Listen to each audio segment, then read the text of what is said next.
All right, everyone. Thank you for having me today to talk to you about the standards. And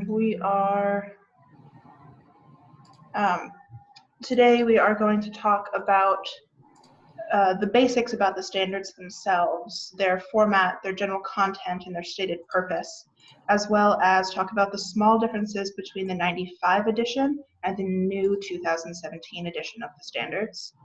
We're also going to talk about each of the 4 treatment levels or intervention approaches and talk about how to know when to apply each. We're going to do that through the exploration of a case study for each of those levels.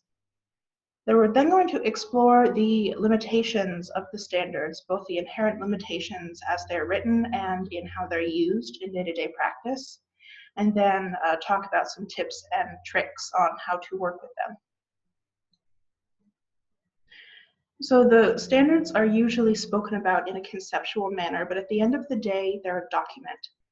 And the standards are published by the National Park Service with input from other federal and state professional preservation organizations such as APT, which is the Association for Preservation Technology, the Advisory Council on Historic Preservation, the National Trust, state SHPO offices, and many others. And a new edition was released in 2017, and that is now the industry standard of the standards that we're working with. So if you're still using the 95 edition, go ahead, it's a free download off of the Park Service website. Get yourself the 2017 edition, which looks like this. The cover you can see on the right with the full, very long, very descriptive title of the document. And the biggest change to the 2017 edition is that it now addresses mid to late 20th century resources that are becoming more and more eligible as time moves on. It talks about the new materials, new styles, new mechanical systems, new structural systems, all of that, as well as adding sections about how to incorporate code requirements into the work that you're doing while still complying with the standards. And if your project is eligible to use the California Historic Building Code, you have to kind of extrapolate these recommendations for that code as well. There are also expanded recommendations on related new construction, which is a very common activity under the rehabilitation treatment approach, which we'll talk about later. But there are really no drastic changes to the standards themselves, the actual guidelines, numbered guidelines that you use.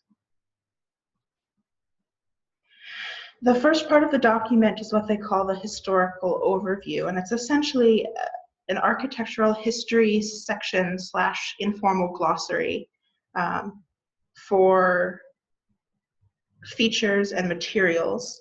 And for example, there's a section on the history of masonry construction or windows, features like that. And there are also new sections in this edition that talk about composite materials, imitative materials, curtain walls, all those mid-century and beyond features, as well as life safety concerns and resilience to natural hazards, which is, of course, a big concern here in California. And then the second part of the document is the actual standards for the 4 treatment levels, which are, of course, preservation, rehabilitation, restoration, and reconstruction.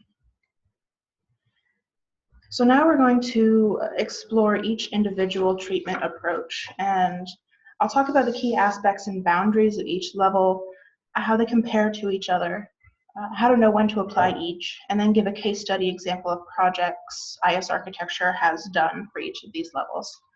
So first we have preservation, which is the act or process of applying measures necessary to sustain the existing form, integrity, and materials of a historic property.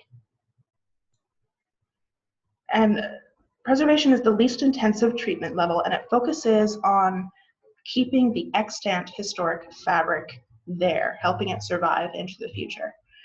And stabilization always comes first. Short-term stabilization to address the immediate risks to the property. And this could involve the structural systems that keep the building standing. The weather or building envelope is also another common short-term concern. So exterior bracing or a roof structure to keep out the weather are some common short-term treatments under preservation. And then next you want to repair. So this is focusing on the longer-term stability of the resource. And this consists of more involved interventions like repairing foundations or other structural elements, or repairing windows or roofs to replace the envelope on the building. And then only after you've stabilized and repaired do you consider replacing anything. And limited in-kind replacement is allowed when it is crucial to the stability or the safety of the building, or when it's crucial for interpretation. Again, take windows as an example again. If a window is damaged so badly that you cannot repair it, replacing it in kind and keeping the weather and animals and insects out of the building is more important than maintaining that window that's beyond repair. You also have to take code compliance and sustainability into consideration, depending on the requirements of your jurisdiction and the intended use of the resource. And under this approach, new exterior additions are not appropriate because, again, you are focusing on what is there. Because of the basic nature of this intervention level, it is appropriate both as the end goal project and as an interim treatment approach while you are trying to find funding or get plans for later interventions. And some things you might hear that would make you think of a preservation approach is if somebody asks you to mothball the building, they generally want you to preserve it. Just keep it standing, or I need it not to fall down on someone, something like that. So our preservation example today is going to be a barn on the Warner Carrillo Ranch, which is located in the San Jose Valley in the mountains of northeastern San Diego County. And Jonathan Warner, after whom the ranch is partially named, owned the land beginning in the 1840s, and when it was an important camping stop on the Overland Trail into California, because it offered a clear route to both the Los Angeles area and the San Diego area. And Warner set up a trading post here, as it would be the first stop in quite a while for immigrants coming into California, where they could get supplies and a reliable source of water. The ranch also became a prominent stop on the Butterfield Overland Mail Company's route, as evidenced by the fact that they constructed an adobe block corral on the property, and the corral was converted to the barn you see in front of you many years later, when the wood frame portion was built over and around the adobe. And I give you this background because the successful use of the standards requires an understanding of a resource's reasons for significance and the building's physical construction history. And equally important is setting your goals early on in the process. So for this project, we knew that we needed to re-roof the barn. The roof had been damaged in some storms. And replacing the roof also required some structural work on the beams and the rafters inside. And then the second goal was to establish a temporary system to protect the surviving block. So with those things in mind, both the history and chronology of the building and the goals of the project in mind, you are now all set to see for yourself if we complied with the standards for preservation on this project. So standard number 1 is about the use of a property. That says that a property will be used as it was historically or be given a new compatible use. So this barn had always been used for storage of one kind or another, animals, feed, supplies, maybe even mail. And it is still used as a vernacular building used to store things. So that's pretty clear cut here. And as a side note, the second half of this standard, starting where a treatment and use have not been identified, this goes back to the flexible nature of this standard, in that it could be the end goal or merely an interim treatment. Number 2, so the historic character of a property will be retained and preserved, and the replacement of intact or repairable historic materials or the alteration of features, etc., that characterize a property will be avoided. So in this case, it was determined that some of the internal structure of the barn, the beams and the rafters, were insufficiently sized or were failing for various reasons. So the contractor braced or sistered the original full-dimensional lumber with modern nominal lumber so that they could be told apart, and in this way we avoided replacing the historic materials. And this is also a good example of Standard 3. So each property will be recognized as a physical record of its time, place, and use, and any work that you do will be physically compatible, visually compatible, identifiable, and properly documented. So physically compatible usually means that the new material or treatment won't cause a chemical reaction or any other adverse effect. And in this case, we used wood next to wood, which is very physically compatible, as well as visually compatible. And in addition to being nominal lumber, each new piece of wood that was put into this project was date stamped. And this is my favorite and the simplest way to differentiate the work that you put into a resource.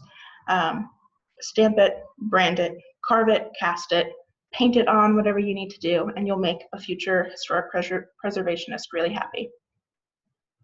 And as far as documentation goes, the paper trail that you leave is almost as important as the work itself. So we wrote a full historic structure report on this barn with a treatment plan, which we updated at the end of the project to reflect the work that was done and what future work needed to be done. So document, document, document.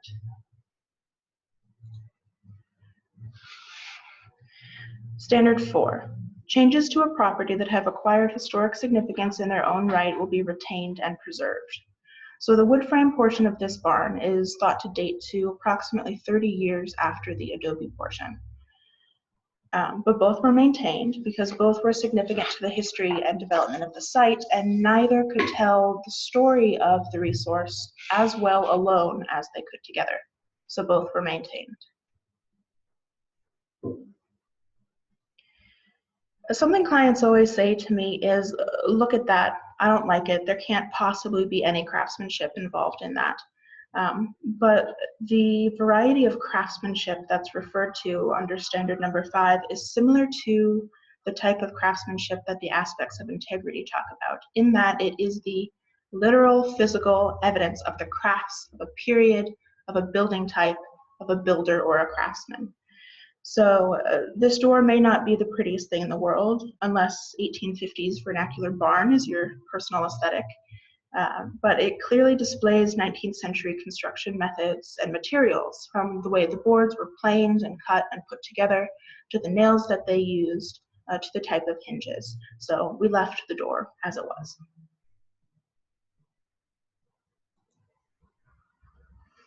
And let's talk about the adobe portion of the barn for a minute. So Standard 6 says that the existing condition of historic features will be evaluated to determine the appropriate level of intervention that is needed. That is, if you only need to do a stabilization, only stabilize, and then go to repair, and then go to replacement, as we talked about earlier. And where the severity of deterioration requires repair or replacement, the new material will match in these ways. If you haven't worked with Adobe before, it is an incredibly weather-sensitive material that requires frequent cyclical maintenance to keep the effects of the weather off of it. In this case, we actually used Tyvek on the outside of the Adobe to protect it from the sun and the wind and water, with the hopes of finding a more permanent solution in the near future. And finally, standards 7 and 8. 7 says that chemical or physical treatments, the actual materials conservation that you're doing, will be undertaken using the gentlest means possible, and treatments that can cause damage to historic materials will not be used For example, please don't ever sandblast anything. Just don't do it. And number 8 says that archaeological resources, if there are any on the property, will be protected and preserved in place. Protect them, leave them alone. If you can't, if they're right where you need to put a case on or something, you'll have to undertake mitigation measures. And I don't have any good examples of either of these for this project, but these themes will continue, so we'll talk about them later again. Next up, we have rehabilitation, which is the act or process of making possible a compatible use for a property through repair, alterations, and additions, while preserving those portions or features which convey the resource's values. And you've probably heard of this approach before or worked with it, and that's because it's the most flexible and therefore the most common treatment level. Think of your typical home restoration project, a renovation project. Think of adaptive reuse projects. Rehabilitation is the only treatment level that is flexible enough to handle true adaptive reuse. So think about that if you work a lot with those sorts of projects. And the first few goals of rehabilitation should look familiar from the preservation treatment approach, and that's because rehabilitation builds upon the preservation approach. And then added to the end, we have allowances for replacement of deteriorated or missing historic material and features, as well as alterations to the resource, additions to the resource, and related new construction are all permitted. For example, if you have wooden dentils on the outside of your building and a number of them have fallen off or rotted away, the rehabilitation approach would allow you to replace those using the surviving ones as a model, whereas the preservation approach would prefer that you leave the missing dentils missing.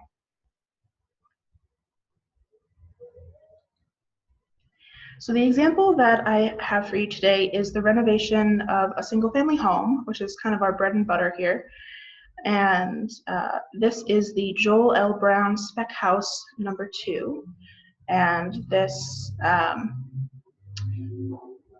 prairie-style building was constructed in 1916, and we actually did get it designated on the local City of San Diego register for its architecture and for Brown, who is a master architect here in the city. And the house only underwent one major alteration during its lifetime, which is a rear addition that was done in the 1930s. And we'll talk about that in a few minutes. So the owners came to us wanting to do an interior remodel, an addition over the garage, and some landscape work. And in the city of San Diego, any work that requires a building permit gets routed to historic staff if the building is 45 years or older for review. So staff flagged this as a potentially eligible resource, and we began to do some research to corroborate that. So the only visual record we could find for this house was this newspaper ad. And you can see a single-story garage off to the right, and then the main house to the left of this photograph. And the house was fairly intact, so the owners decided that they did want to designate, but they wanted to do their rehabilitation first to get both what they needed out of the building for their lifestyles, as well as get it in the best possible shape before going before the board. And here is what we ended up with. And I'll walk you through the relevant pieces of the project as we go through the standards in a second, but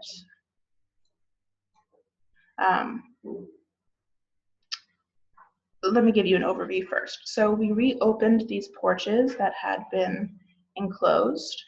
We added this addition here over the garage. We repointed brick, repaired stucco, repaired windows. And we worked with a landscape architect to do a lot of site work around the entire property.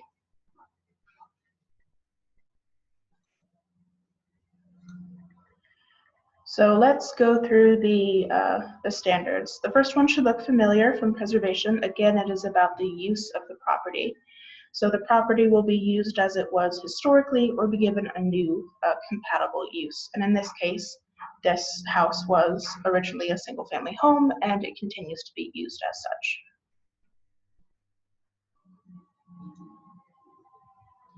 Two and three kind of go together here. Number two, the historic character of a property will be retained and preserved, and the removal of distinctive materials or the alteration of features, spaces, and spatial relationships that characterize a property will be avoided. And number three, each property will be recognized as a physical record of its time, place, and use. You shouldn't create a false sense of historical development, and you should never add features that are conjectural. So you might be asking, Rebecca, what does that have to do with a staircase? And to that, I would answer that this staircase inhabits the 1930s addition that I spoke about earlier that comes out the back of the house. So if this addition were to have been removed simply because it doesn't date to the first construction date of this house, the house would no longer be a good record of its own development, which would run afoul of standard number three. And this stair hall is also a distinctive circulation space within the house that kind of determines how the rest of the house is organized, both internally and externally. So removing it would not comply with standard number two. And back to standard number three, we don't know what was in this space previously. We have no evidence of what the back of the house looked like in 1916. Therefore, anything we replaced it with would be conjectural, which is not in compliance with standard number three. Therefore, the stair hall remained.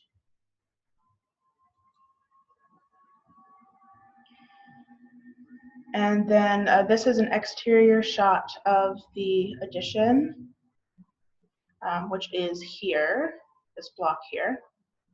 And that's the window at the curve of the stairs.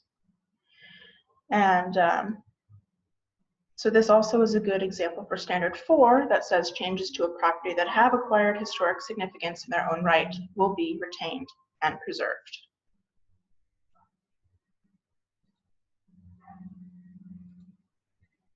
So standards 5 and 6 are also closely related. 5 says that distinctive materials, features, finishes, and construction techniques, or examples of craftsmanship that characterize a property will be preserved.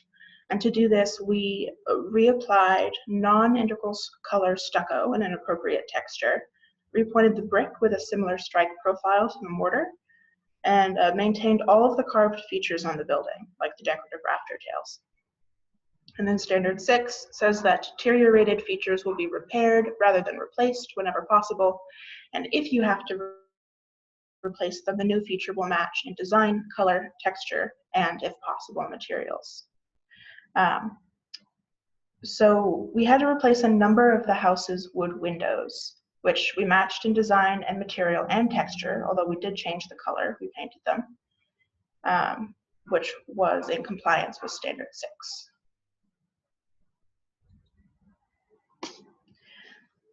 So standards 7 and 8 are the same as for preservation, talking about the chemical or physical treatments and then archaeological resources. So for chemical and physical treatments on this property, we followed the National Park Service Preservation Brief guidance on cleaning and repairing historic fabric, which I will link you to later in this presentation. And again, I don't have an example for you about archaeological resources for this project, so to make reparations for that, I'm sharing this really neat photo of what might be my favorite aspect of this project, which is the house's original dumbwaiter repurposed as a light fixture.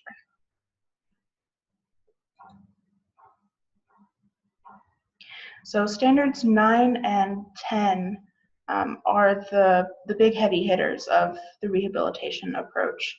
And even though these standards come at the end of the list, they are the two most crucial and the two most debated standards for this treatment approach.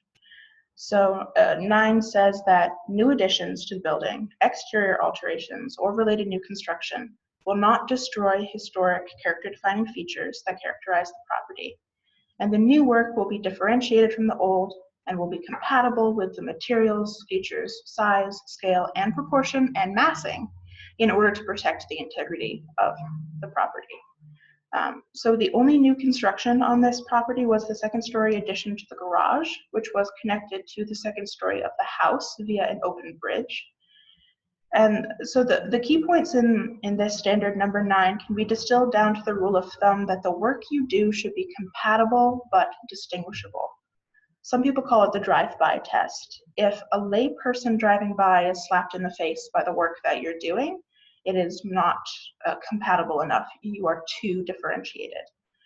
But a professional standing on the property should be able to tell that the house has had changes done to it. So if they can't, you are too compatible and not differentiated enough. So if you pass the drive-by test, you're on the right track. So that's a good place to start.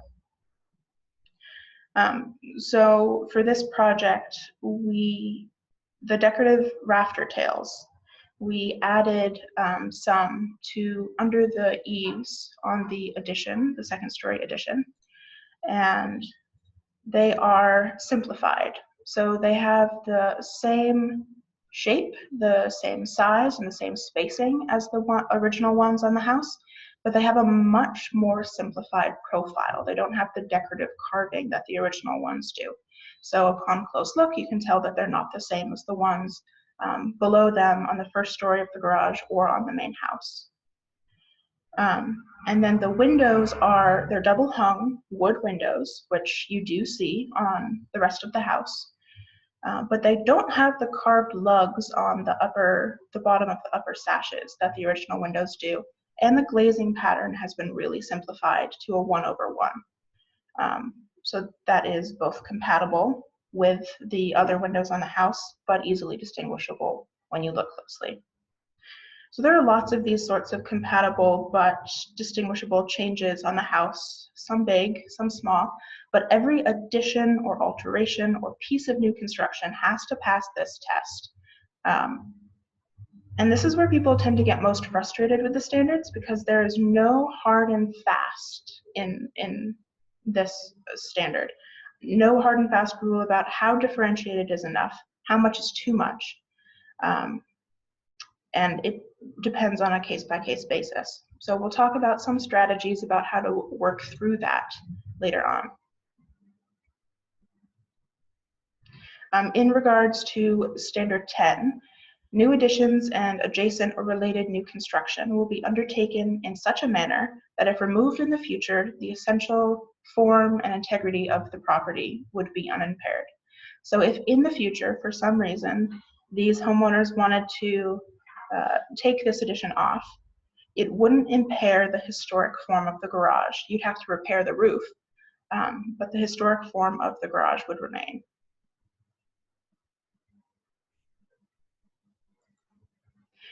So our third treatment level is restoration, which is the act or process of accurately depicting the form, features, and character of a property as it appeared at a particular period of time, by means of the removal of features from other periods in its history and the reconstruction of missing features from the restoration period. So essentially with restoration, you have to pick a date and stick to it. That can be a single year, or it can be a date range for a period of significance. And this is most commonly seen as an interpretation tool in a museum setting, or a house museum perhaps. But it is also possible to have other uses within this approach. For example, it is technically possible to live within a Secretary of the Interior standards restored house, but most homeowners wouldn't want to, because it may require the removal of later additions beyond that restoration period and the loss of that square footage, or returning areas of the house or decorative features that they may not like. So that's why most renovations end up being rehabilitations.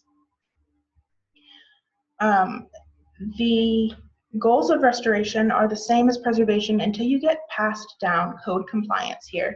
And here you see that the removal of features from other historic periods, the complete replacement of features from the restoration period that had been lost, and the prohibition on other alterations or additions that did not exist during that restoration period. So our example for this today is the Sykes Adobe. The Sykes family built this adobe house in the late 1860s in the north of San Diego County, and they controlled the property until just before the turn of the century.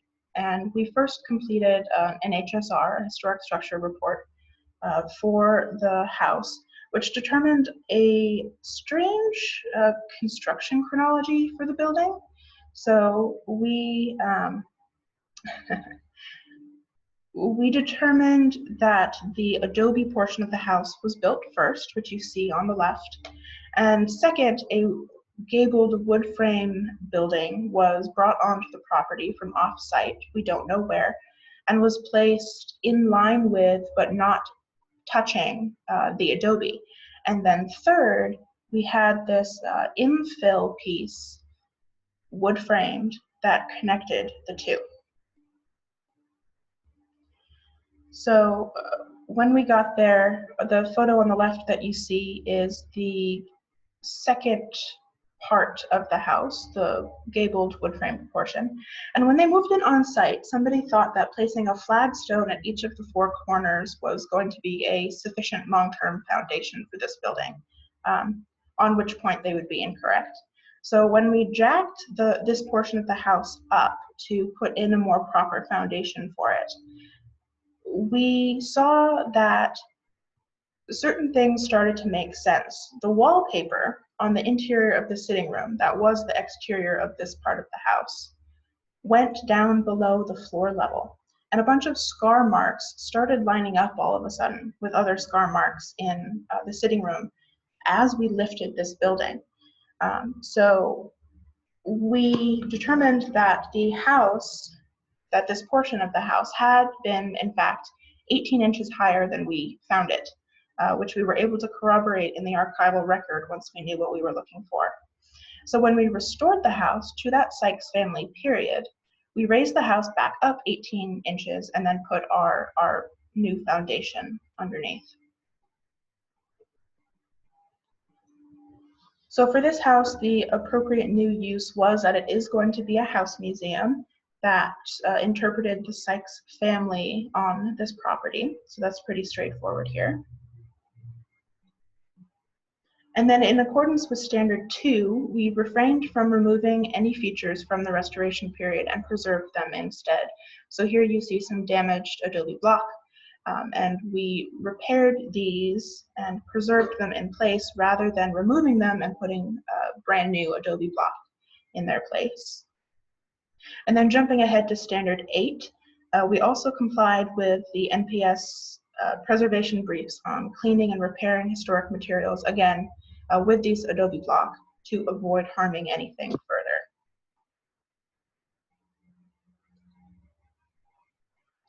And we used similar methods on this project as we did with the Warner's barn to distinguish our work from what was there historically.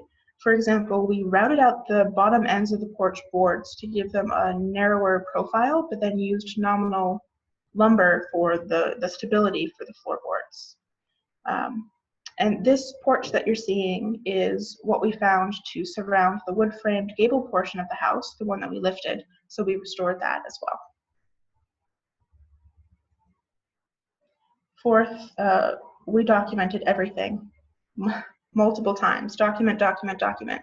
So here you see an interior wall surface that we documented and then actually pulled off to do some destructive investigation. And you'll see that we found multiple layers of wallpaper that was behind this board. And the most distinctive material or finish in this house was probably this wallpaper. The widow Sykes put up wallpaper in regular intervals every 2 to 3 years. So we found in some places 5 or 6 layers of wallpaper. And you can see that there was no interior wall surface. So she wrapped the wallpaper around each stud and then back along the sheathing, which in some ways, I guess, is also an example of craftsmanship. So we chose the wallpaper pattern in keeping with those we found during our investigation and applied it in the same way that she had. And while we couldn't repair the deteriorated wallpaper, we did preserve a section of it within a frame for interpretive purposes, which you can see on the left behind these lovely DAR ladies. And in that way, we complied with standards 5 and 6 that have to do with preserving examples of craftsmanship, and then number 6, repairing rather than replacing, or replacing appropriately if you have to.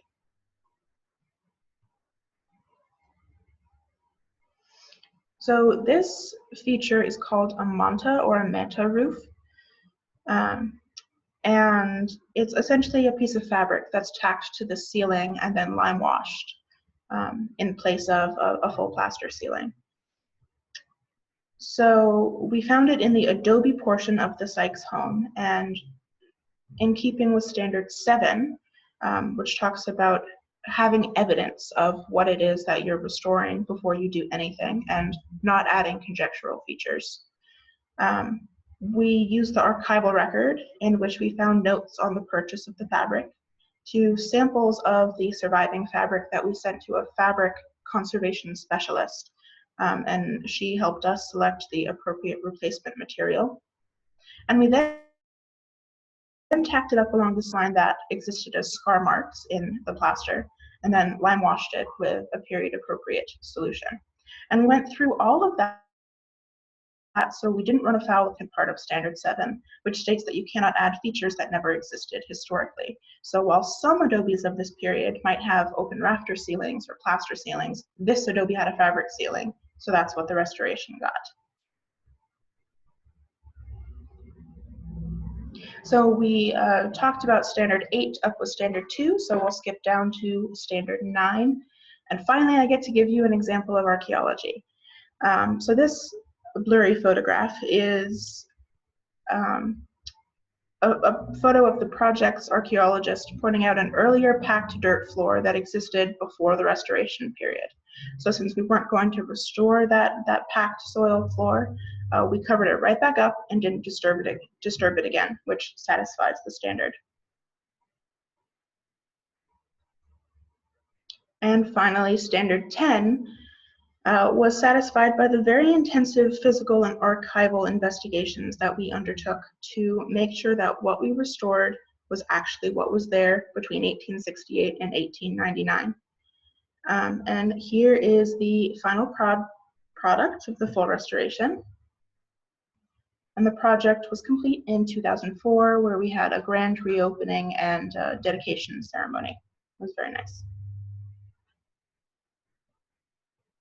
And then finally, we've reached our final treatment approach, reconstruction. So reconstruction is the act or process of depicting by means of new construction the form, features, and detailing of a non-surviving resource for the purpose of replicating its appearance at a specific period of time and in its historic location. Reconstruction is the rarest treatment level. One, because it requires the resource to have been lost or mostly lost before you do it, and two, because it has the highest burden of proof, the highest level of evidence required to complete the project. So something like a HABS level 1 documentation or equivalent is ideal, and you can't add conjectural features to any of these treatment levels, but they really double down on reconstruction, no speculation. And the standards actually state that a reconstruction should only be done if it's critical to interpretation, which means in some cases it's better to leave the lost resource lost rather than risk creating a false sense of history. So this approach is most often used following natural disasters in which a resource is lost. And the goals of reconstruction are the only ones that don't build on the preservation goals like we've seen before, since by definition there's no extant resource to preserve. Instead, the focus is on matching the burden of proof necessary to make a reconstruction possible. And investigations include archival research, archaeological research, oral history research, anything and everything that you can do to identify what was there at a detailed level. And if anything does remain, whether it be architectural details in the rubble or portions of a foundation that survive, identify that, document it, and then preserve it before reconstructing the rest. And then finally, address accessibility, life safety, and sustainability. So our reconstruction example is, once again, the Sykes Adobe. So how is this possible? Well, when we left this little Adobe in 2004, it had been completely restored to the late 19th century period of significance. And we even had that great big party to celebrate the completion of the project. But in 2007, this happened. This is the Witch Creek Fire. And this is the Sykes Adobe as burning rubber, sufficient control that we could get on site. This is what we found.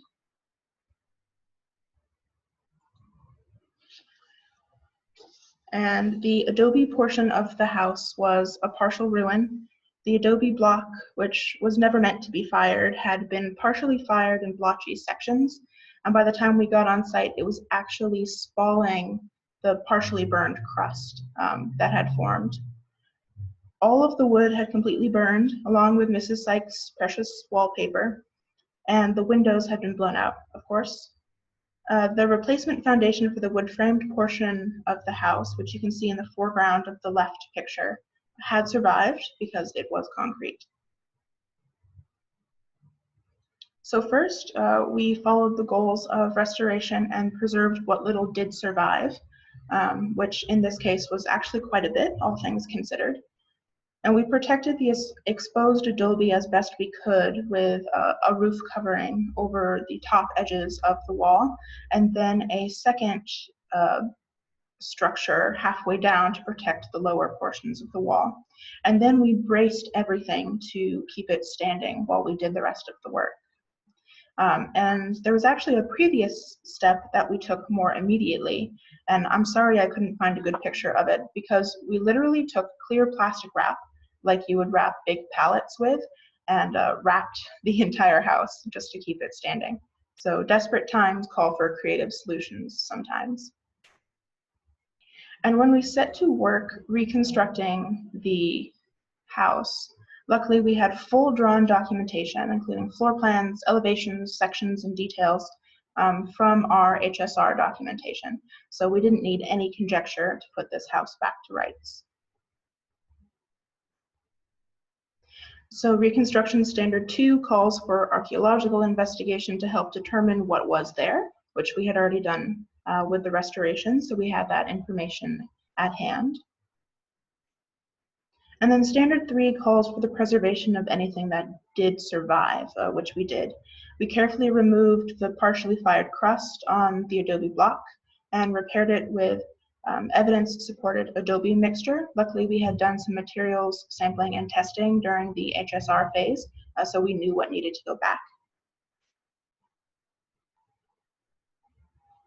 And then for standards 5 and 6, we managed in the same way that we managed the similar standards for restoration, in that we distinguished our work from the original in subtle ways and made sure that what we built was what was actually there before. So here is a view of the final product, again, second round, and you'll notice that it looks exactly like the restoration, which is the point from this distance.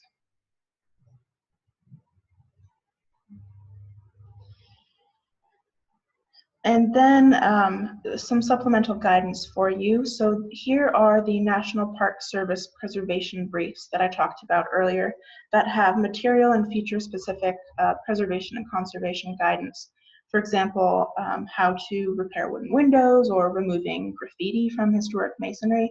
And there are 50 of these currently, and they are free and accessible online at this link. You might also want to check out your regional APT chapter. They have technical guidance on documentation and treatment of a wide range of historic materials and resource types. And then use SHPO. SHPO has a great library of resources, and even if they don't have anything on hand, they probably know where you can find it. So let's talk pretty briefly about the limitations of the standards. So it all basically comes down to the fact that the standards are more vague than anyone would really like. And that's deliberate. This is a national level publication that has to be relevant to the widest possible range of resource types, periods of significance, integrity and condition levels, and so on. But to use the standards, we have to apply them to the nitty-gritty details of individual projects, even down to the local level. And there's an inherent disconnect in that. And there's also the fact that the standards were originally written for buildings and structures. It says so right in the title. But cultural landscapes and landscape elements are becoming more and more mainstream in historic preservation. And while there are separate guidelines to about how to treat cultural landscapes, the standards are still being applied to those types of projects. And to do that, you have to take a step back from the literal wording of the standards and interpret the intention and the general thrust of the standards, which kind of leads into my next point, that the standards are not quantitative. They're not hard and fast rules, not even to the extent that district design guidelines might be. There is a wrong answer. There's a wrong way to apply the standards, but there is no one correct answer. There's a wide range of solutions to any given problem that may comply with the standards. And this can be endlessly frustrating sometimes. So for practitioners, some tips on how to deal with this on the day-to-day is, first, be consistent in your evaluations. Just because the standards are general and give leeway in interpretation and are case-specific doesn't mean that you can't be consistent in the work that you do. This will minimize issues with clients or applicants and your fellow practitioners and create a reputation of competence and reliability for yourself. And second, know who your gatekeeper is. It's all well and good to have thrilling theoretical discussions about what may or may not comply with the standards, but at the end of the day, there's an authority figure somewhere, and if you are the authority figure, congratulations, who decides whether or not the project is compliant and whether or not it moves forward. For example, in the city of San Diego, historical resources staff have the authority to deny a building permit for your application if your project needs to comply with the standards but doesn't. And for Caltrans, their cultural resources staff are the final word on compliance for their resources and their projects. So consult with your authority figures and learn how they interpret the standards. While you should certainly argue for your application of the standards for your individual projects, knowing what response you're likely to get will streamline the process and help avoid conflict with clients and your fellow colleagues. Next is to be able to talk to a lay person about the standards. In particular, be careful of your re words. So a re is the prefix that essentially means again. And it's tacked onto the front of a whole bunch of words that we often use interchangeably in common parlance, like renovation, remodel, restoration, rehabilitation, reconstruction, replica. But in historic preservation, 3 of those words are loaded with specific meanings that we just discussed. And it's your responsibility as the professional to make sure that your client or your applicant understands the meaning of those words. Don't assume that a homeowner who says they want to restore their house to 1916 actually wants to restore their house to 1916 until you talk to them about it. Next, when making your arguments, go ahead and cite the relevant standards. Put them right there in the argument. As practitioners, we tend to get so comfortable with these that it becomes intuitive, and we can forget the actual wording and meaning of these standards. So if you provide evidence of how your project or your design complies, we can compare it to the standard that's right in front of us, and you have a better chance of making your case. And then remember the rule of thumb of compatible but differentiated for all the work that you do. And when in doubt, simplify. If you don't know how to differentiate a feature, start by simplifying it, like I showed you for that prairie style house earlier. It's a safe and effective first route to try. And then if you're a homeowner on this webinar today, think of the standards just like another set of guidelines that apply to your house, like zoning ordinances, front yard setbacks, height limits, steep hillsides, sensitive habitat restrictions, all of that.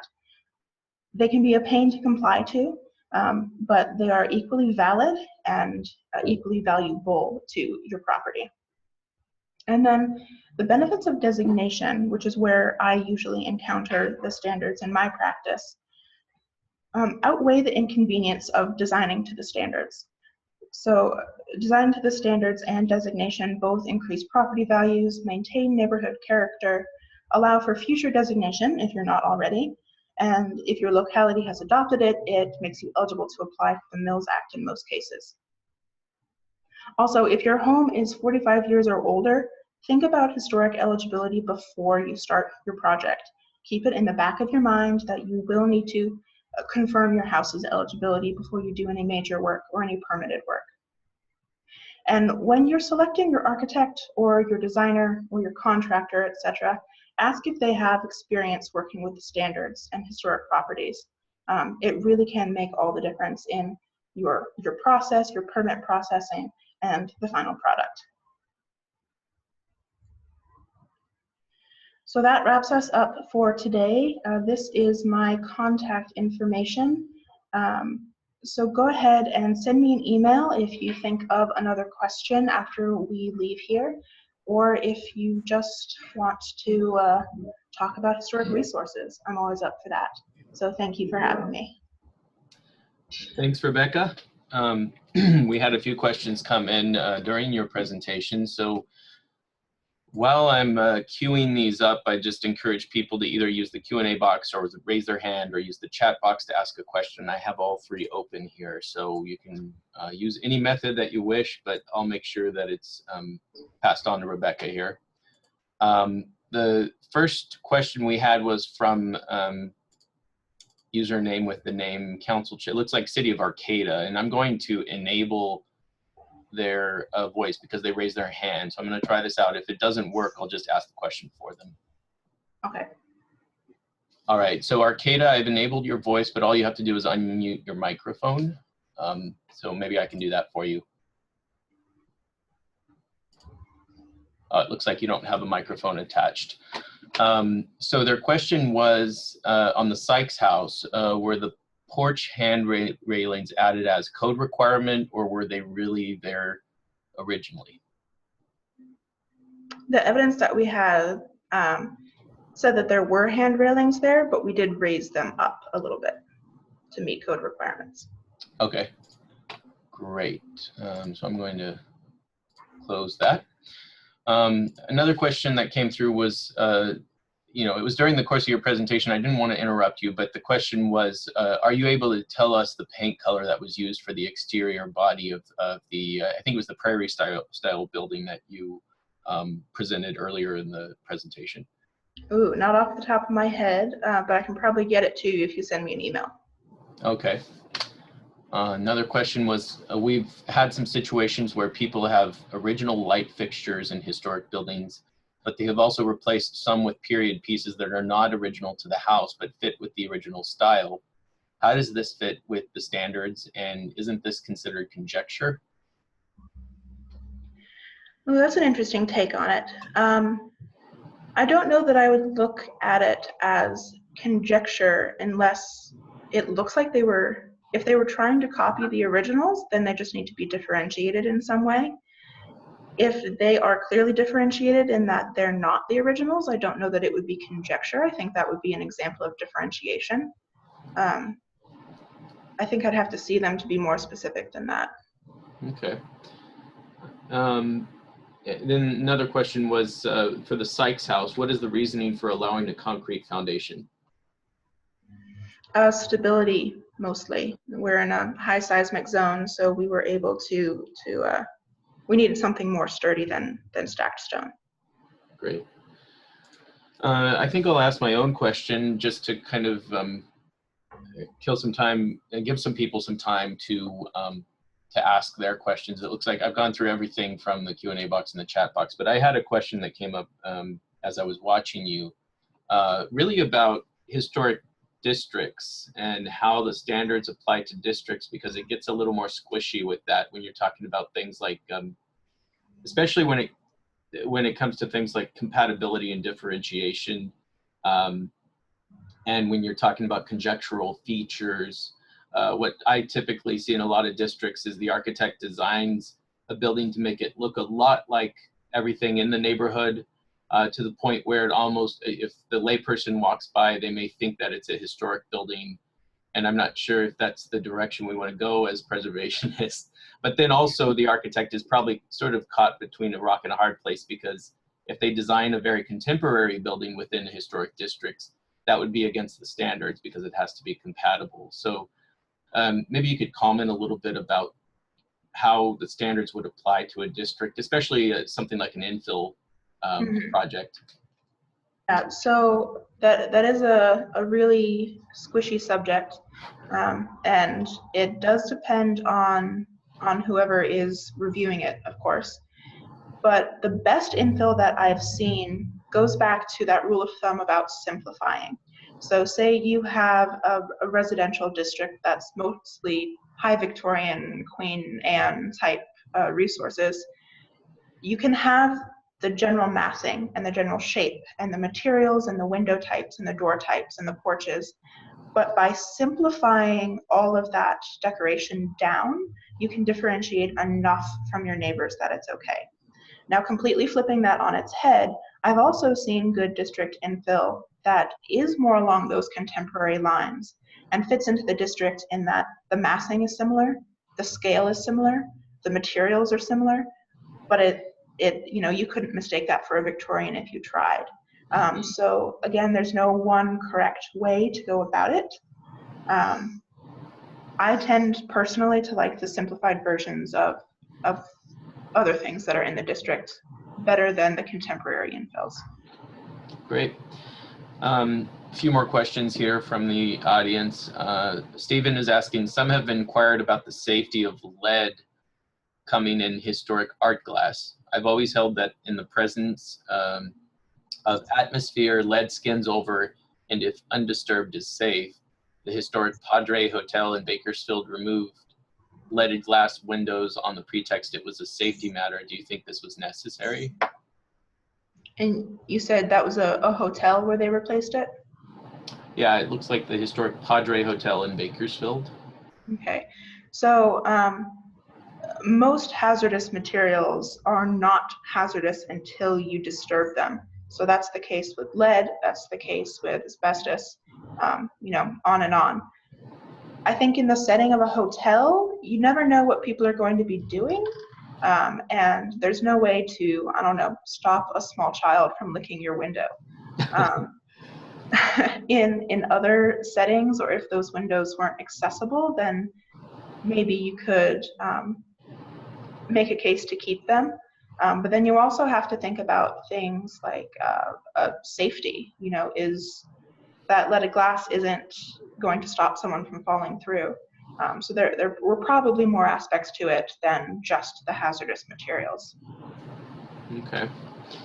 Another question was, can you provide an approximate cost for the rehab of the house with the garage addition?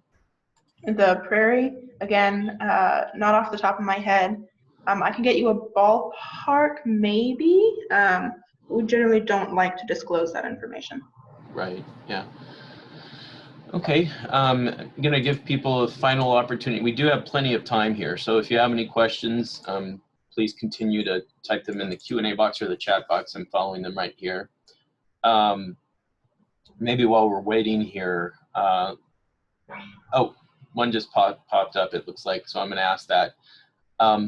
In restoring Adobe structures, is the formula for the Adobe mix part of the historic fabric that needs to be saved? That's yes. The first part of the question. And that was yes. 3 years ago, I restored a section of, and this is where he describes a project he worked on, section of the circa 1900 built Tevis Ranch wall in metropolitan Bakersfield. While using forms that replicated the original dimensions of the original bricks, my mix included nylon strand concrete reinforcement strands and 4% liquid asphalt to prevent weather damage. So far, this is holding up quite well. Do you think the presence of asphalt isn't visible? I think his question is, do you think it's appropriate to add some of these reinforcing materials in the original mix? We would really prefer that you stick with the original mix. Adobe block can last an incredibly long time if it is kept plastered. And the biggest risk with adding new materials into a mix that is abutting historic materials is that they're not going to jive in some way. They're going to expand or contract or react differently. And so you're going to get a crack at that meeting point, or the plaster is not going to adhere as well, or it's going to wear in a different pattern. So that's why we really focus on compatibility of materials. So under most of the treatment approaches, I think that's number 7, which is the chemical or physical treatments that you do should be compatible in all of those ways. Great. Yeah, that's a frequent question that comes up. I mean, there's a lot of new materials like fiber reinforced polymer and things like that that you know, provide further strength to materials, but you have to weigh that with the standards, right? Right. So another question is, could you speak to why 45 years seems to be the period of significance now rather than 50 years? I think it's a CEQA thing. 45 years seems to be that standard for review. It's also codified in the city of San Diego that it's a 45-year review. Mm-hmm.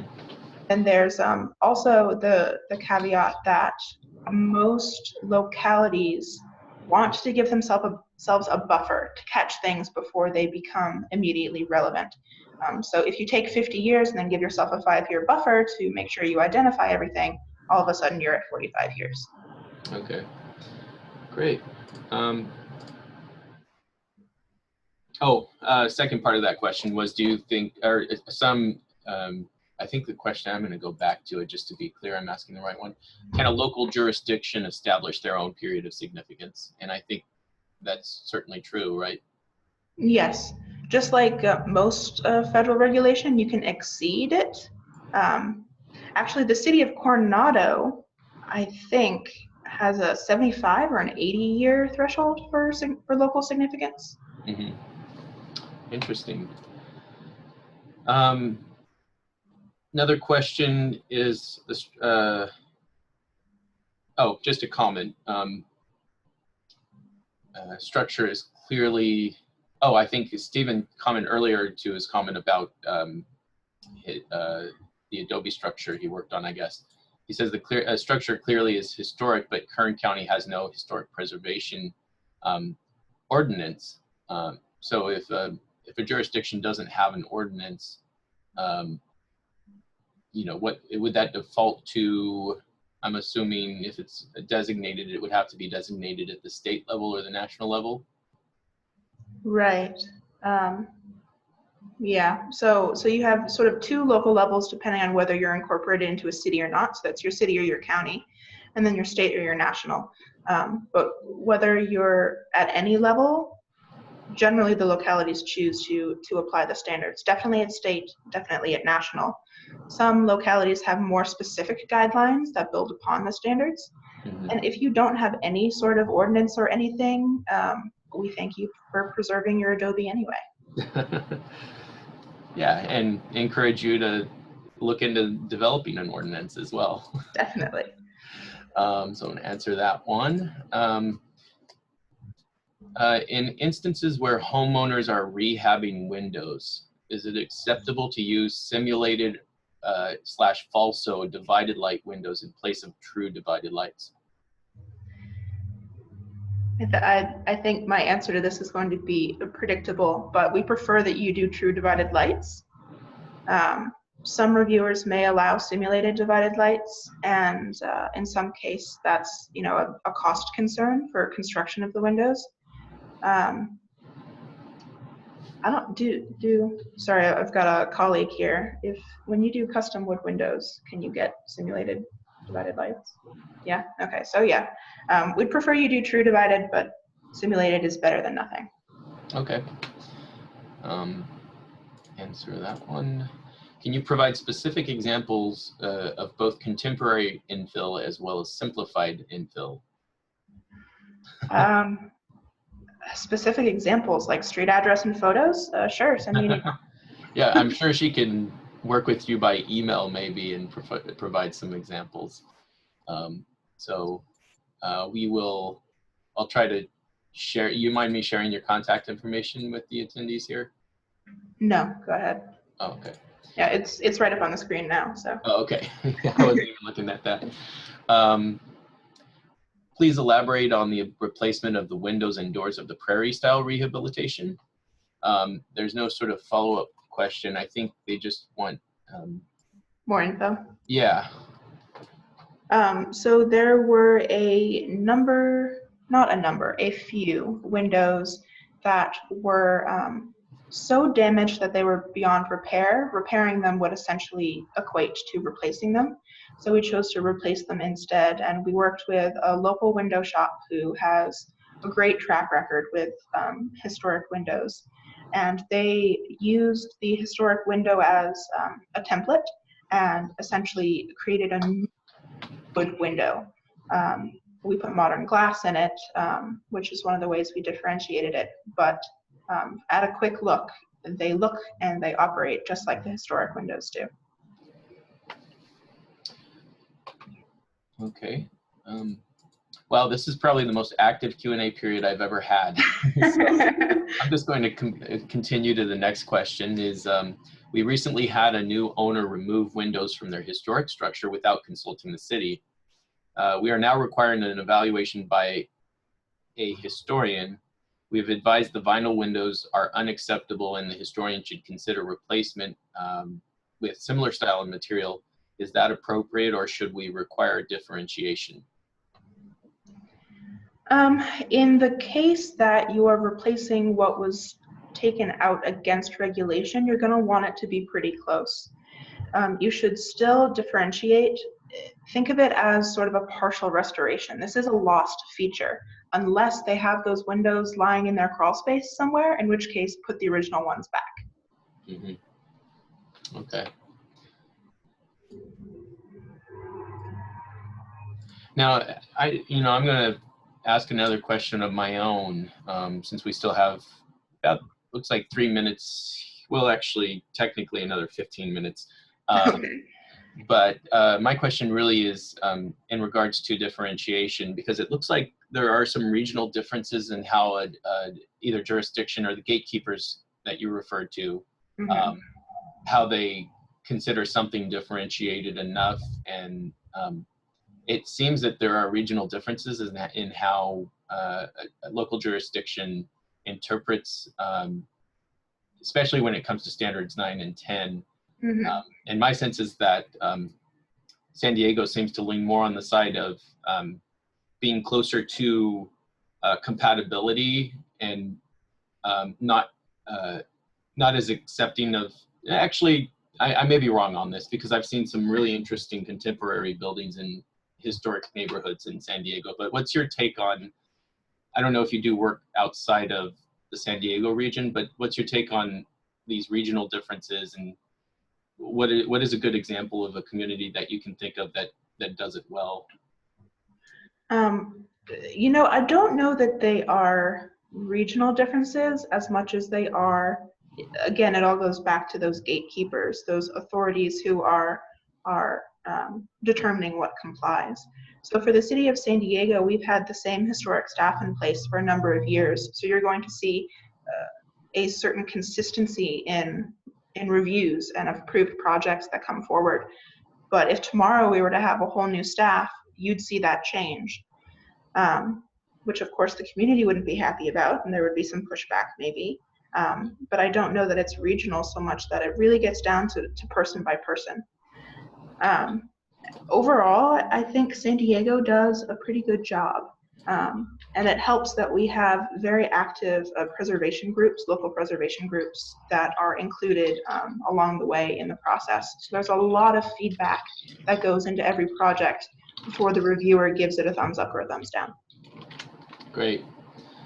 And well, I'm Okay, I just sent everybody a link through the chat box. The first link I'm sending is the most important one for us, is to leave feedback for today's presentation. You would just click on that link, and ideally when you close your window it should send you to it, but just to be sure, please click on the link here and leave us feedback. The other link I'm going to post here, I think Rebecca, you had you referred to a document. I think it was one of the preservation briefs that you were going to share with people, but I'm going to share the guidelines, Sure. brand new guidelines from 2017.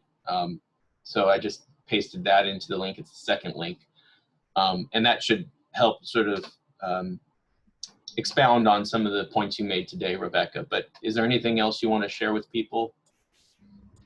I think that about covers it. Again, if you have more specific questions, reach out to me via email, and we'll see if we can't get those answered. Thank you. Great, thank you. Very special thank you to Rebecca for her time, and every speaker of ours is a volunteer, so we truly appreciate it. And thank you again for the wonderful presentation.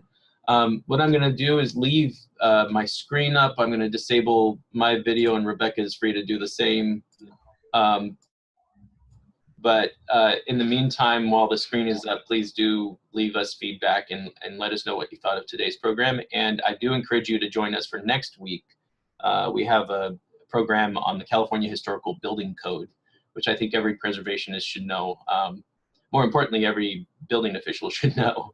But we would love you to attend that, and if you have any issues registering, I'm always here, so please do give us a call, and I'm happy to register you over the phone.